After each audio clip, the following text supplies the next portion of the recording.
पाकिस्तान और दुनिया भर में लाखों देखने और सुनने वालों को अरशद शरीफ का सलाम। नाज़रीन, आज वज़ीर आज़म ने जब काबीना के इजलास में अपने पार्टी के मेंबरान और काबीना मेंबरान से खिताब किया तो उन्होंने एक बात बड़ी वाज़ेह तौर पे बताई कि पाकिस्तान डेमोक्रेटिक मूवमेंट जो अपोजिशन जमातों का 10 जमातों का इत्तेहाद है, ये मेरा कुछ भी नहीं बिगाड़ सकते। अब इस बात की वजह क्या थी? वज़ीर आज़म इतने कॉन्फिडेंट आज क्यों थे? उसकी वजह ये थी कि वज़ीर आज़म को उनके इंटेलिजेंस इदारे ये ऑलरेडी रिपोर्ट दे चुके थे कि पाकिस्तान डेमोक्रेटिक मूवमेंट में फूट पड़ चुकी है और एक इशू पे फूट नहीं पड़ी हुई, मुख्तलिफ इशूज़ पे फूट पड़ी हुई है। उसमें इस्तीफ़ों का मामला है जिस पे कि PDM की क़यादत और ख़ास तौर पे पीपल्स पार्टी एग्री नहीं कर रही। वज़ीर आज़म के पास ये इंफॉर्मेशन ऑलरेडी थी। लॉन्ग मार्च की तारीख का भी डिसाइड नहीं हो रहा, ये भी वज़ीर आज़म के इल्म में था क्योंकि ये इतलात आ रही थी कि जनाब ईद के बाद इसको ले जाया जाए लॉन्ग मार्च को, वहाँ भी इत्तेफाक नहीं हो रहा था। Deputy leader of the opposition senate में किसको बनाना है, इस पर भी इत्तेफाक नहीं हो रहा था। और वज़ीर आज़म ने इसी वजह से इस कॉन्फिडेंट के साथ अपने काबीना मेंबरान को कहा कि PDM सिर्फ इंतशार की सियासत करना चाहती, ये मेरा कुछ भी नहीं बिगाड़ सकते। और दूसरी तरफ जब पाकिस्तान डेमोक्रेटिक मूवमेंट का इजलास शुरू हुआ तो वहाँ से जो खबरें आनी शुरू हुई वो प्रिसाइसली उस चीज़ की कंफर्मेशन थी जो रिपोर्ट्स वज़ीर आज़म पाकिस्तान को PDM के हवाले से दी गई थी। और अब से कुछ देर पहले एक प्रेस कॉन्फ्रेंस हुई जिसमें बाकायदा तौर पे इतनी बड़ी अनाउंसमेंट की गई आज, बल्कि आज की जो सबसे बड़ी बात है वो क्या कही वो नाज़रीन आइए उस पर एक नज़र डालते हैं। रात को खुशी से उछलता है कि आहा PDM में लड़ाई हो गई है, और आज ये कहेगा आहा PDM में लड़ाई हो गई है। कल को ये देखेगा तालियां बजाएगा कि आहा PDM में लड़ाई हो गई, आहा PDM में लड़ाई हो गई है, आहा PDM में लड़ाई हो गई है, आहा PDM में लड़ाई हो गई है, आहा PDM में लड़ाई हो गई है, आहा PDM में लड़ाई हो गई है, आहा PDM में लड़ाई हो गई है, आहा PDM में लड़ाई हो गई है, आहा PDM में लड़ाई हो गई है। जी अदील राय साहब, मैंने आज की आपको बड़ी अहम बात करने का कहा था, ऊपर से आपका मेरे ख्याल कंप्यूटर फंस गया था। नाज़रीन, आज की जो बात है ये अदील राजा से पता नहीं गलत शॉट शायद चल गया था। जो आज मौलाना फजल रहमान साहब ने अनाउंसमेंट की, हम उसकी बात कर रहे हैं कि वो कौन सी बड़ी अनाउंसमेंट है, आइए देखते हैं। इजलास का जो एजेंडा था वो 26 मार्च के लॉन्ग मार्च के हवाले से था, और ये कि लॉन्ग मार्च जब यहाँ पर हो तो असेंबलियों से इस्तीफे भी दिए जाएं। लॉन्ग मार्च के साथ इस्तीफों को वाबस्ता करने के हवाले से 9 जमातें इसके हक में, पाकिस्तान पीपल्स पार्टी को इस सोच पर तहफ़्फ़ुज़ात थी। पीपल्स पार्टी ने वक्त मांगा है कि हम अपनी पार्टी के सेंट्रल एग्जीक्यूटिव कमेटी की तरफ रुजू करेंगे और उसके बाद फिर हम PDM को अपने फैसले से आगाह करेंगे। लिहाजा हमने उनको मौका दिया है और हमें उनके फैसले का इंतज़ार होगा। तब तक 26 मार्च का लॉन्ग मार्च मुलतवी तस्वर किया जाएगा। जी नाज़रीन, 26 मार्च का लॉन्ग मार्च तब तक मुलतवी तस्वर किया जाएगा। कब तक? जब तक पाकिस्तान पीपल्स पार्टी का जवाब नहीं आता। और किस चीज़ पे जवाब नहीं आता? इस्तीफ़ों के हवाले से जवाब नहीं आता। और ये जवाब कब आएगा? जब पाकिस्तान पीपल्स पार्टी की सेंट्रल एग्जीक्यूटिव कमेटी का कोई इजलास होगा जिसकी कि अभी तक कोई तारीख नहीं है। इस हवाले से यूसुफ रज़ा गिलानी साहब जो वहाँ पर मौजूद थे उनसे सवाल किया गया तो उन्होंने कहा कि जल्द बुलाएंगे, लेकिन इसकी कोई तारीख नहीं दी गई। और मौलाना फजल रहमान साहब इस सारे आज की जितनी भी बातचीत हुई PDM के इजलास में, उसकी दास्तान उन्होंने बगैर कुछ कहे, एक तो ये कहा कि 26 मार्च का जो लॉन्ग मार्च है मुलतवी हो गया, और अपने गुस्से से और अपने एक्शन से बताया कि किस कदर नाराज़ हैं। ये अनाउंसमेंट की और मौलाना फजल रहमान साहब बगैर कोई सवाल लिए या कोई और बात किए चल दिए, और मरियम नवाज साहिबा उन्हें रोकती रही। आइए देखते हैं।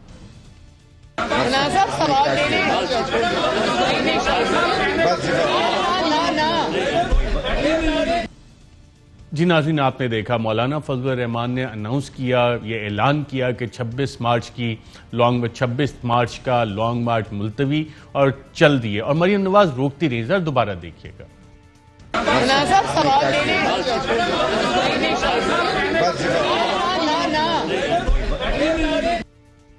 जी नाज़रीन, आपने मौलाना फजल रहमान का ऐलान भी सुना। उन्होंने बड़ा वाज़ेह कहा कि 9 जमातों का मौक़िफ़ एक था और सिर्फ पीपल्स पार्टी का मौकिफ एक। पीपल्स पार्टी का मौकिफ तो पहले दिन से यही था कि इस्तीफे आखिरी ऑप्शन होना चाहिए, और बिलावल भुट्टो साहब जो चेयरमैन है पाकिस्तान पीपल्स पार्टी के, वो मुतअद्दिद बार ये कहते आए हैं कि इस्तीफे जो है एटम बम की तरह लास्ट ऑप्शन के तौर पे इस्तेमाल करना है, न्यूक्लियर ऑप्शन की तरह इस्तेमाल करना है, बतौर न्यूक्लियर डिटेरेंस के इस्तेमाल करना है। लेकिन बाकी 9 जमातें इसको पहले इस्तेमाल करना चाह रही थी। और बिलावल भुट्टो इस हवाले से क्या कहते हैं, कंसिस्टेंटली क्या कहते हैं, आइए देखते हैं। इस्तीफा को एटम बम की तरह इस्तेमाल करना चाहिए, लास्ट ऑप्शन की तरह और लास्ट कार्ड की तरह इस्तेमाल करना चाहिए। और जहां इस वक्त हमारा जो पार्लियामान का काज है, जो अदम एतमाद के काज है, जो पार्लियामान की वार की काज है, वो ज्यादा सक्सेसफुली चल रहे हैं, तो हमें उन पे जोर देना चाहिए। जी नाज़रीन, ये बड़ा वाज़ेह पैगामात बिलावल भुट्टो देते आ रहे थे और कंसिस्टेंटली देते आ रहे थे, अपनी पार्टी की लाइन इस हवाले से बताते आ रहे थे।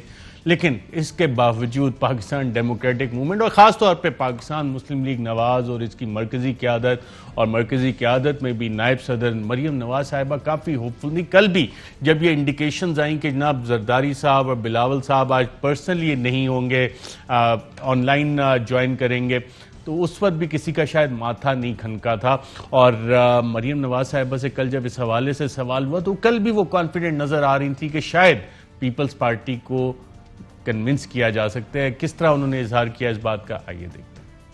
जी, इस्तीफों का मामला अभी कल क्लियर हो जाएगा ना। कल का इजलास आई थिंक इस लिहाज से बहुत अहमियत का हामिल है। और पीडीएम हाँ 10 जमातों का एक इत्तेहाद है, लेकिन हर जमात के अपने कोई पॉलिटिकल व्यूज हैं, उनकी अपनी ग्राउंड रियलिटीज हैं, वो उनको देख के बात करते हैं। जो नहीं मानते इस वक्त इस्तीफे पे, उनको मनाने की भी पूरी कोशिश करेंगे। हमने भी मानी है उनको भी अवाम के लार्जर इंटरेस्ट में इस हुकूमत से निजात के लिए पूरा आखिरी धक्का जरूर लगाना चाहिए।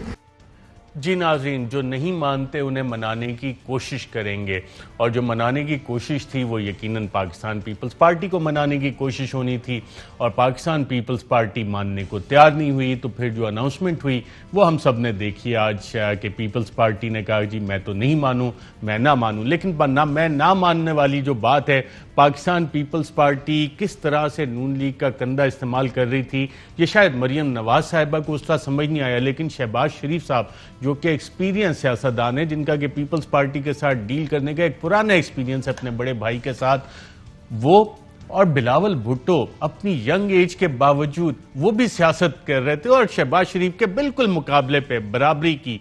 और बहुत सारे लोगों को इस बात का इल्म हो गया था कि कहानी हो क्या रही है, कि कौन किसका कंधा इस्तेमाल कर रहा है।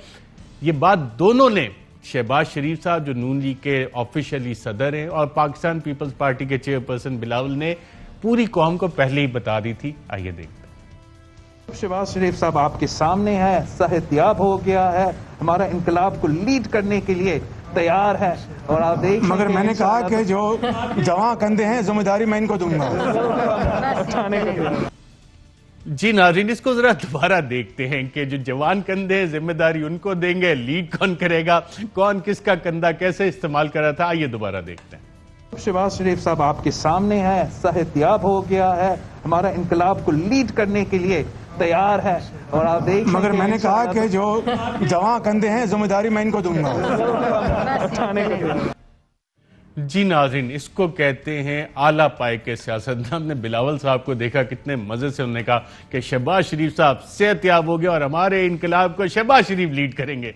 और शहबाज शरीफ साहब भी एक्सपीरियंस सियासत में, उन्होंने कहा ना, आपके जो जवां कंधे हैं वो लीड करेंगे। और आखिर में हमने देखा कि आज दोनों इस प्रेस कॉन्फ्रेंस में मौजूद नहीं थे जिसमें ये बात हो रही थी। लेकिन जो एक्सपीरियंस सियासतदान है वो ये सारे मामले को और पाकिस्तान पीपल्स पार्टी और नून लीग की जो एक तारीख है उसको जानते थे, और इस चीज़ का इजहार उन्होंने पहले ही कर दिया था कि किस तरह जो आगे मामला चलेंगे, क्या होंगे, कैसे चलेंगे, कौन किस पे कितना एतमाद करता है। और शायद हमारी प्रोग्राम में बैरिस्टर एतजाज एहसन साहब ने क्या कहा था, आइए देखते हैं। मुझे तो एतबार नहीं है नून लीग पे, मैं अपनी ज़ाती राय अर्ज कर रहा हूँ, ये पार्टी की राय नहीं है, पर ज़ाती राय मैं अपनी बरमला अर्ज करूँगा।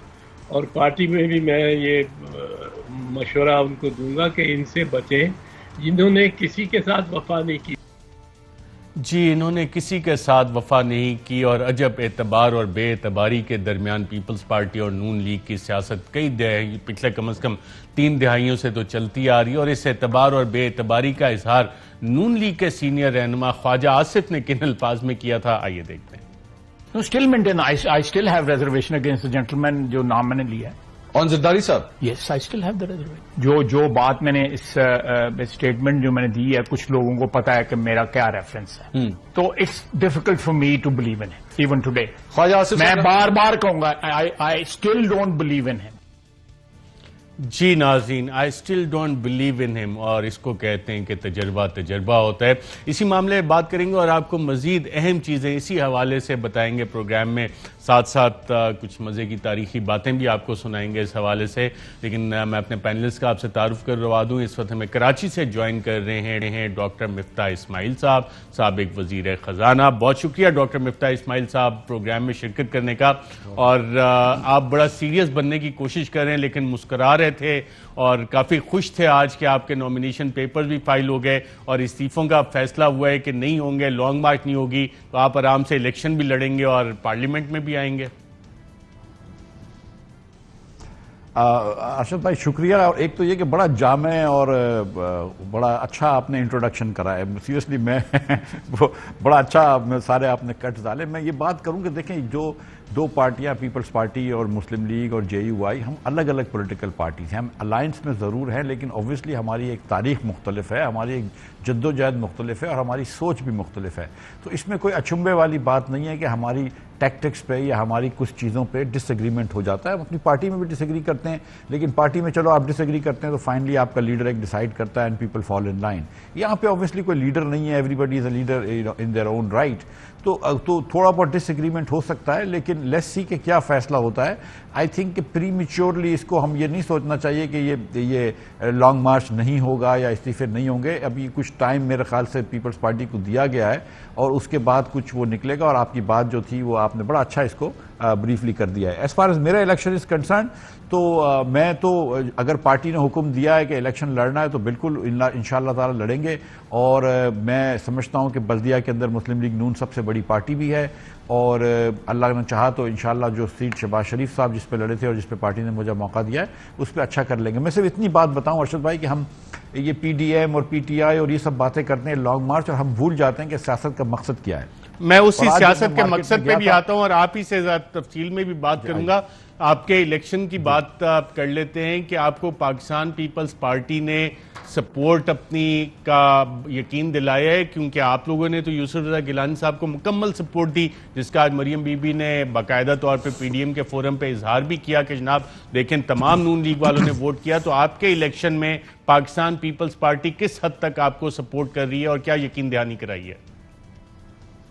देखिए, PDM बनने से पहले भी अपोजिशन पार्टियों ने एक अंडरस्टैंडिंग हो गई थी कि जो भी हाईएस्ट वोट टेकर था अपोजिशन पार्टी का, उसके पार्टी के उम्मीदवार को सपोर्ट की जाएगी। तो जो शहबाज शरीफ साहब थे तो जाहिर है कि मुझे सपोर्ट होगी।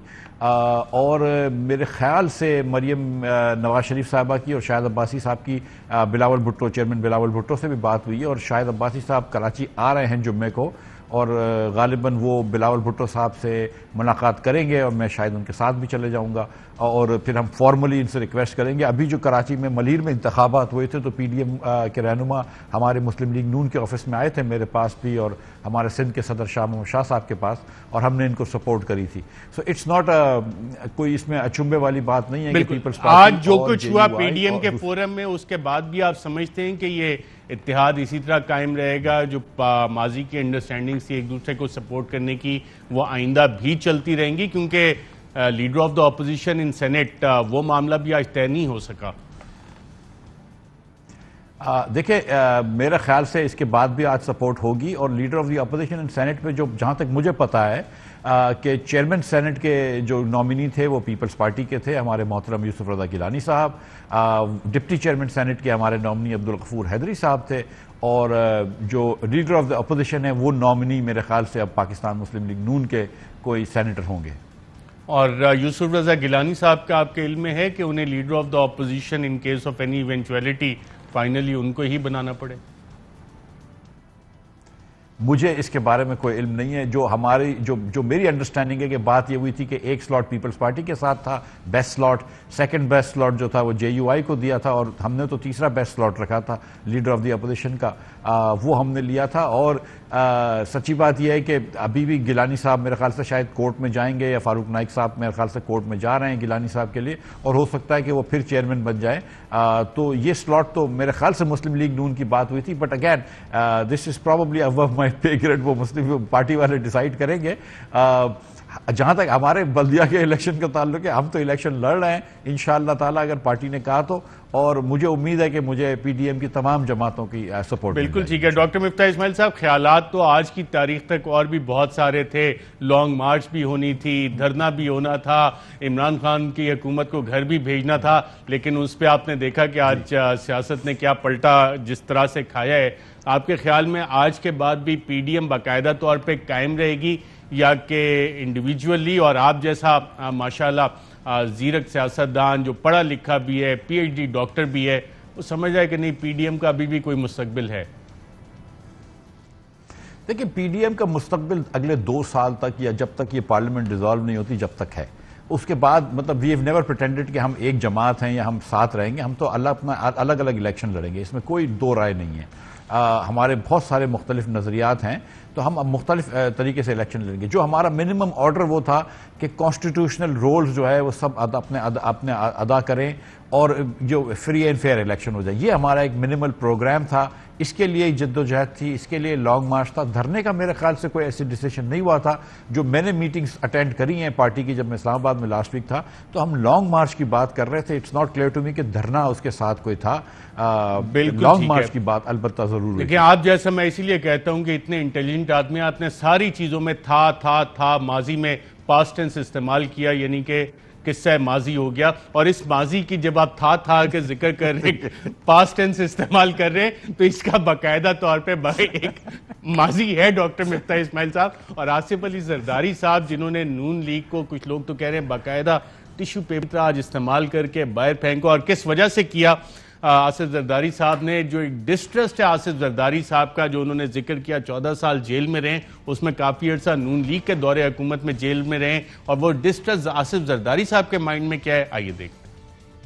चाहे कुछ भी हो जाए, आपसे सुलह नहीं हो सकती, आपसे जंग ही रहेगी। हमेशा इसने सबको इसी तरह उल्लू बनाया है। अब ये लेफ्ट की तरफ जा रहा है, अब कहता है मैं नजरियाती हो गया हूँ, अब मैं असूलों की बात करूंगा। वो तो आज मान रहा है 50 मिलियन मैसेज आ चुके हैं, उस पर एतबार नहीं है ना। आपने हमेशा हमारे पीठ में छुरा घोंपा है। इस दफा हम आपके बहलावे में नहीं आएंगे, ना हम आपके साथ जाएंगे। आपका NRO चल रहा था, जो आज भी आप कोशिश कर रहे हैं कि NRO मिले आपको।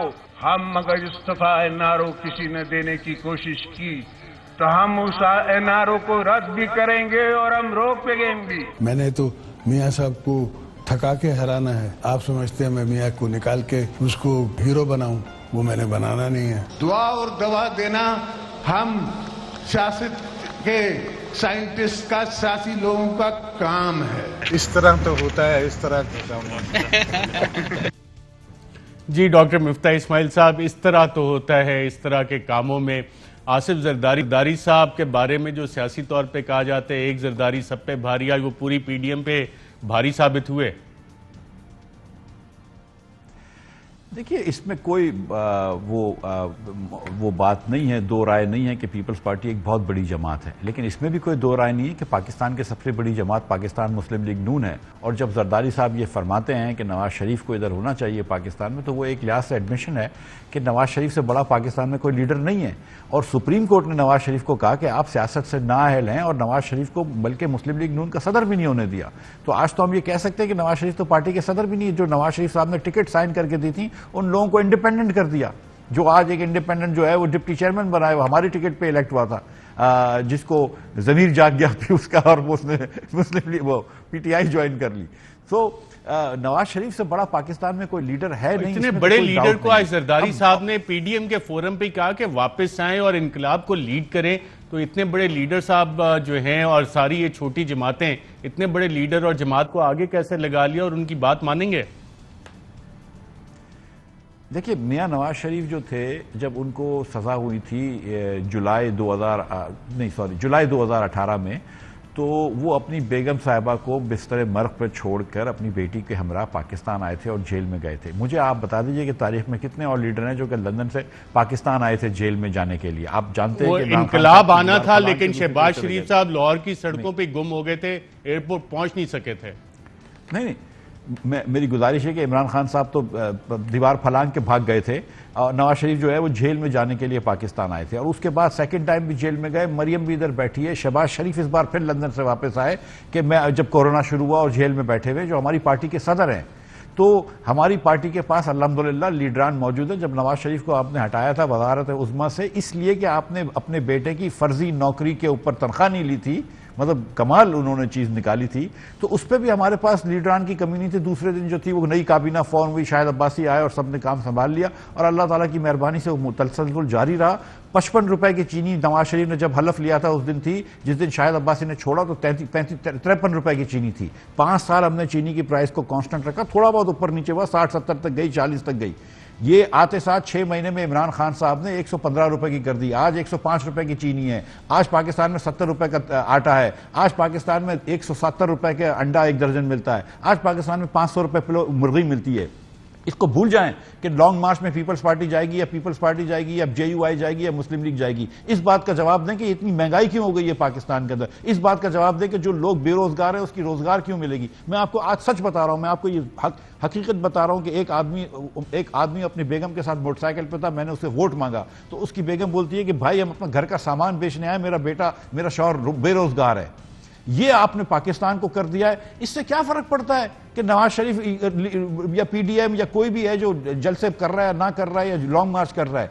इमरान खान की क्या गवर्नेंस है। इमरान की सियासत में हम इसलिए आए थे कि पाकिस्तानियों को जिंदा रहना मुश्किल कर दे। हम क्या पाकिस्तान सियासत में इसलिए आए कि यहां पे महंगाई बढ़ जाए। डॉक्टर मिफ्ताह इस्माइल साहब, बिल्कुल आज के दिन आखिरी एक इतनी सी बात कर लूं, इतनी सी बात। आज के दिन जो है वो एक व्हाट्सएप फॉरवर्ड चल रहा है हर जगह पे कि बांग्लादेश के जो है वो $2000 पर कैपिटल जीडीपी हो गई है। पाकिस्तान $1300 में, बांग्लादेश में बैंक ज्यादा है, बांग्लादेश के अंदर ग्रोथ ज्यादा है। मैं खुदा न खास्ता बांग्लादेशियों की कामयाबी से नाराज नहीं हूं, नाखुश नहीं हूं, अल्लाह ताला उनको मुबारक करे।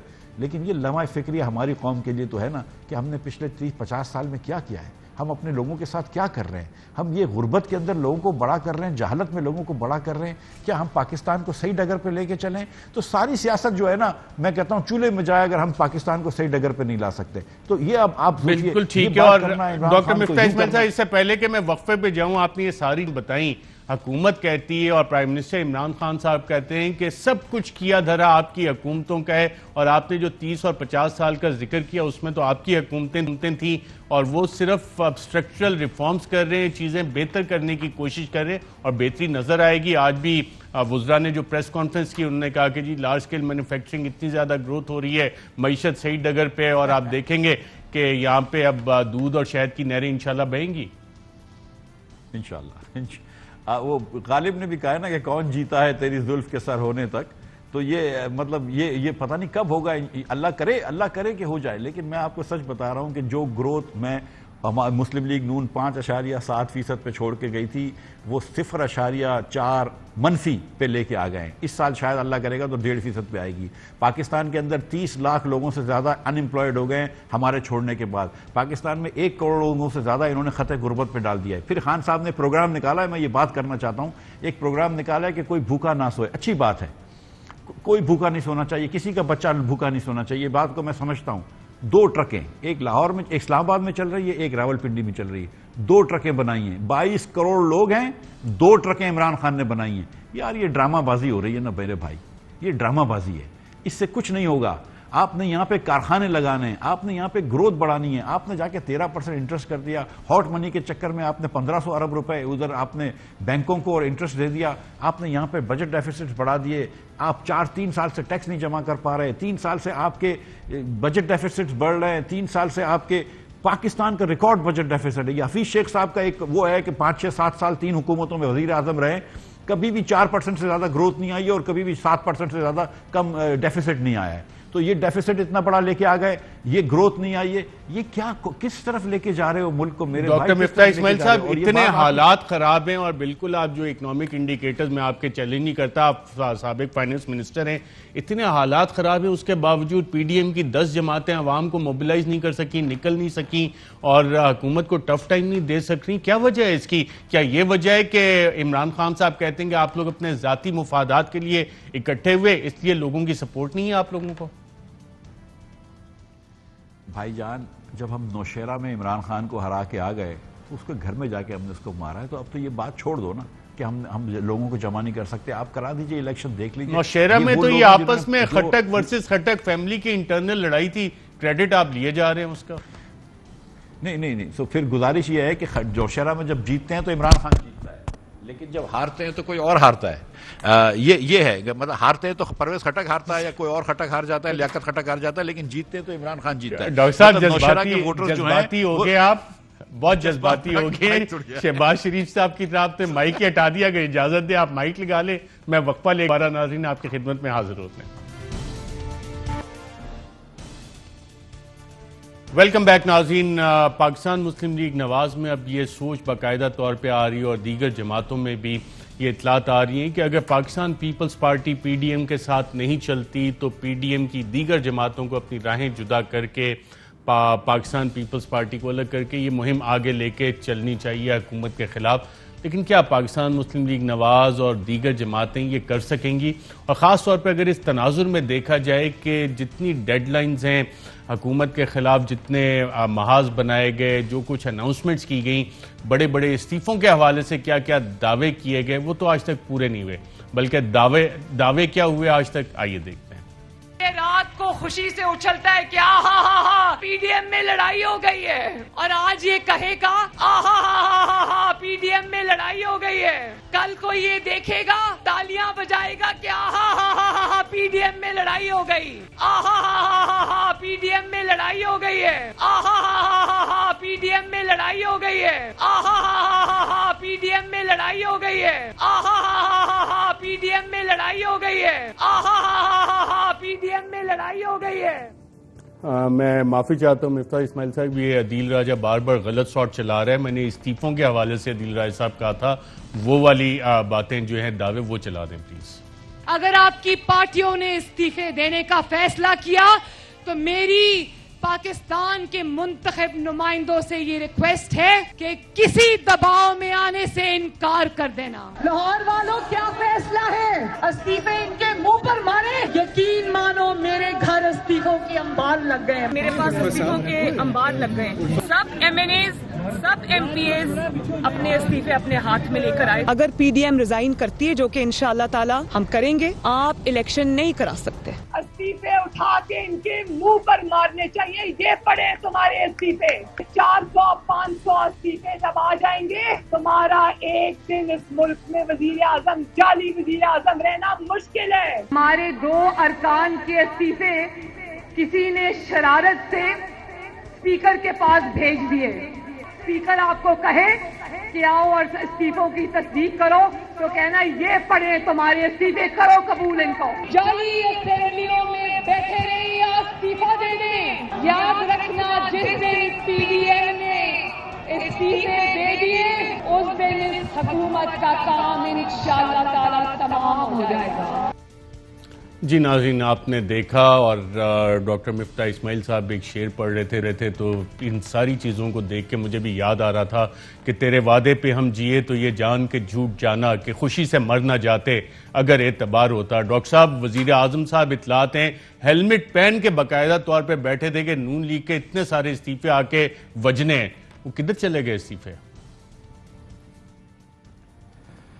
देखिए सर, पीडीएम की जमात के अंदर, जमातों में ये जाहिर है कि वो इत्तेफाक नहीं हुआ है। और अगर आपको याद है कि इस्तीफ़े जो थे उसको एक मरतबा इमरान खान की जमात ने भी दिए थे, कभी इसके नाम पे, कभी उसके नाम पे, कभी स्पीकर के नाम पे, कभी अपने नाम पे। अब आपने शेर सुनाया तो मैं भी सुना देता हूँ कि कभी अर्श पर, कभी फर्श पर, कभी तेरे दर कभी दर बदर, तो इन्होंने बड़े इस्तीफे दिए थे।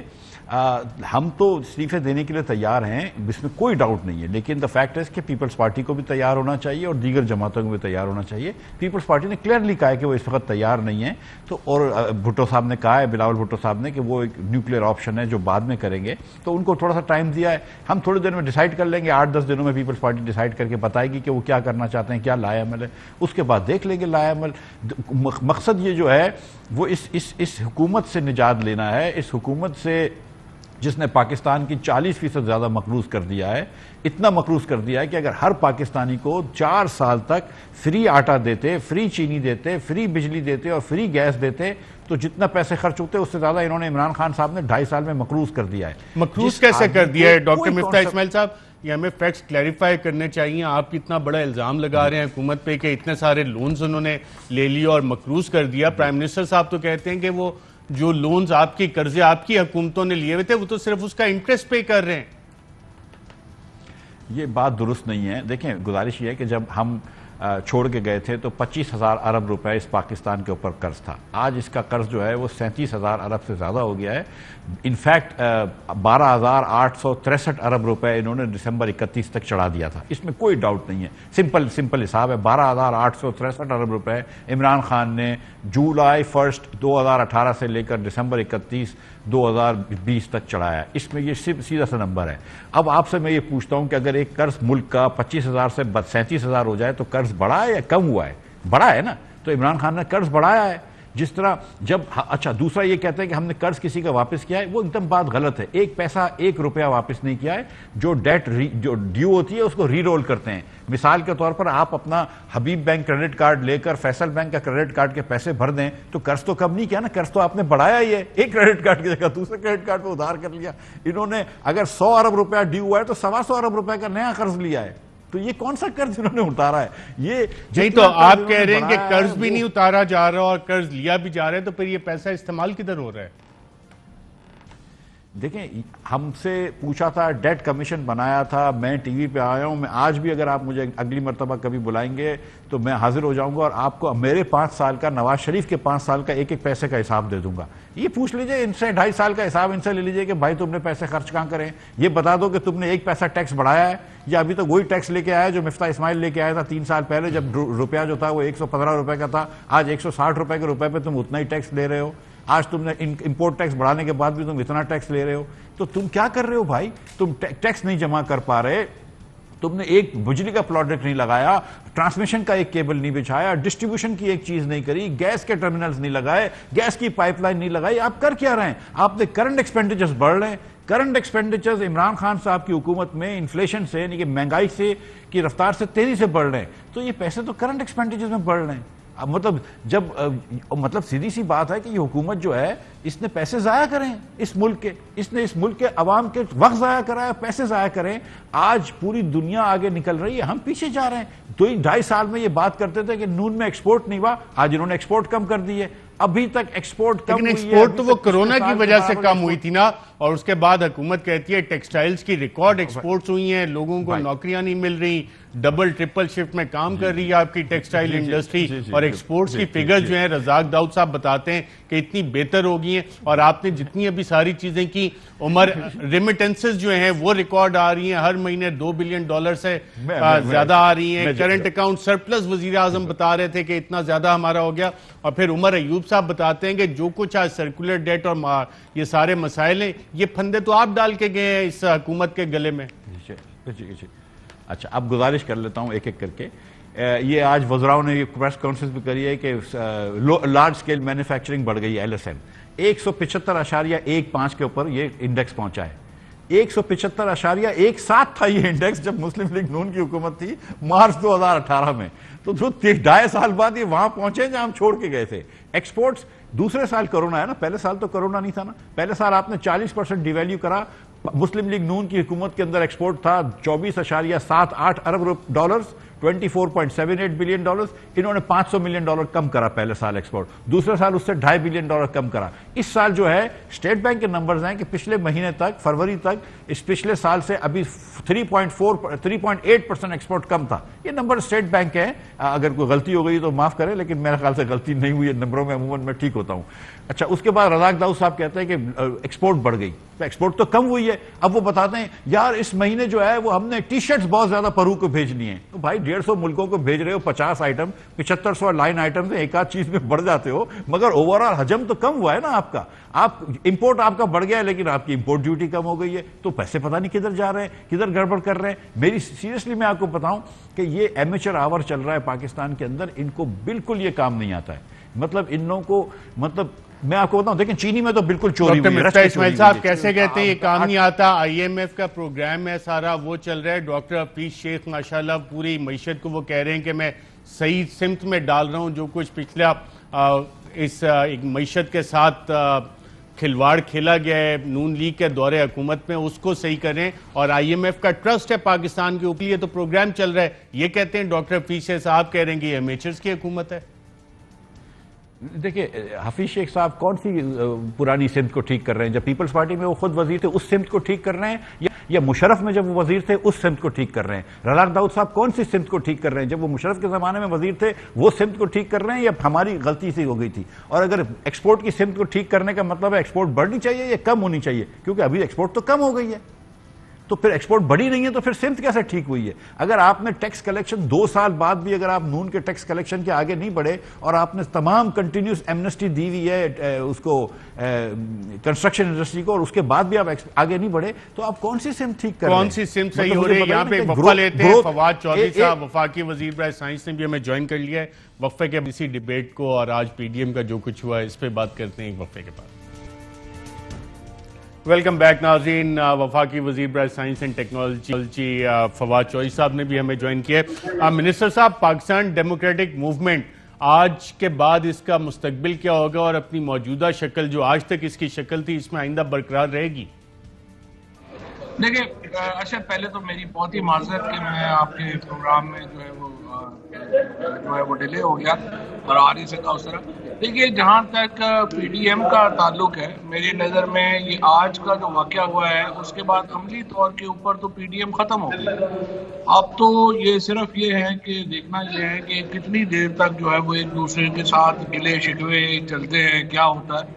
और उसकी वजह ये है अर्शी साहब के, देखिए मैं को PTI के नुमाइंदे की हैसियत से तो नहीं, लेकिन चूंकि आपके साथ और बाकी आपको पता है हमारा एक काम ये भी है कि सियासी तज्जिए वगैरह करते रहते हैं हम लोग। एक जो भी पॉलिटिकल पार्टी होती है वो हकायक से बहुत दूर होकर अपनी पॉलिसी नहीं बनाती, हकायक के बड़े साथ होकर उनको बनानी पड़ती है। पीपल्स पार्टी वो पार्टी है जिसका पॉलिटिकल स्टेक है सिस्टम में, उनकी गवर्नमेंट है सिंध में, फेडरेशन में वो एक बड़े तगड़े तौर के ऊपर वो नुमाइंदे हैं। अगर ये समझा जाए कि पीपल्स पार्टी जो है वो JUI को फॉलो करेगी जिसका सिस्टम में कोई स्टेक नहीं है, तो ये तो मेरा ख्याल एक जाती वाली बात होगी ये समझना। लिहाजा इस वक्त जो सिचुएशन है उसमें मुझे कोई शुबा नहीं है कि ये जो PDM है ये अमली तौर के ऊपर जो है वो आज से खत्म हो गया है और अब सारी पार्टी अपनी इंडिविजुअल पॉलिटिक्स करेंगे। हुकूमत के लिए PDM कोई खतरा नहीं है? देखिए जी, हुकूमत के लिए PDM पहले भी इतना खतरा इसलिए नहीं था कि ओरिजिनल पार्टीज हैं। हुकूमत को सच्ची बात यह है कि जो इस वक्त भी प्रॉब्लम्स आए हैं वो हमारी अपनी वजह से आए हैं। PDM की कोई हमारी कंट्रीब्यूशन नहीं है हमारी कमजोरी में, ये हमारे अपने प्रॉब्लम्स हैं और हमने उनको खुद ही ठीक करना।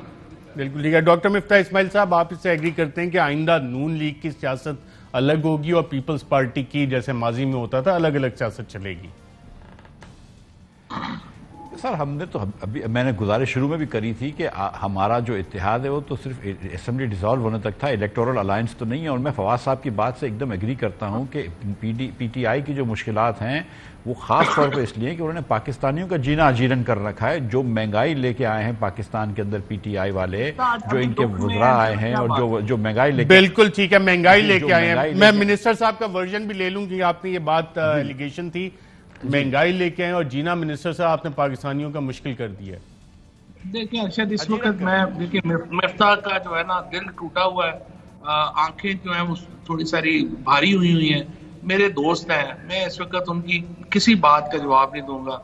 दुखी हैं इस वक्त ये सारे जो PMLN की और पीपल्स पार्टी के स्पेशली जिस तरह से हुआ है, बहुत दुखी हैं। तो इसलिए इनके दुखों में इजाफा ना करें, इस वक्त इनका जो है वो दिल रखें, इनका साथ दें। बिल्कुल। अच्छा, आप देख रहे हैं कराची इलेक्शन में peoples party doctor Miftah Ismail साहब को सपोर्ट करेगी?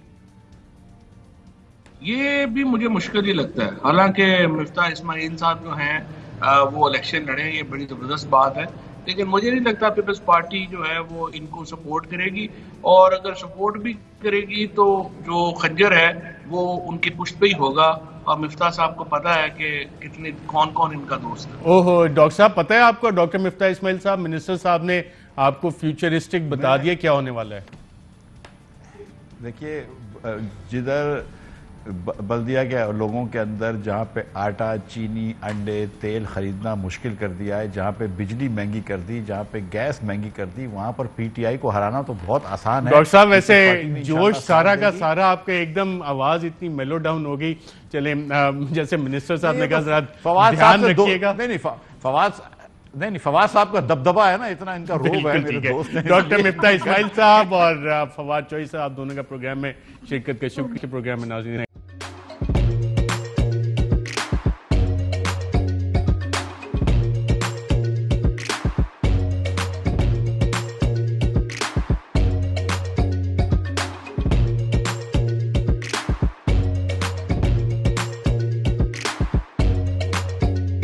Instead of saving up for a new toy or a trip to Disney World, a 7-year-old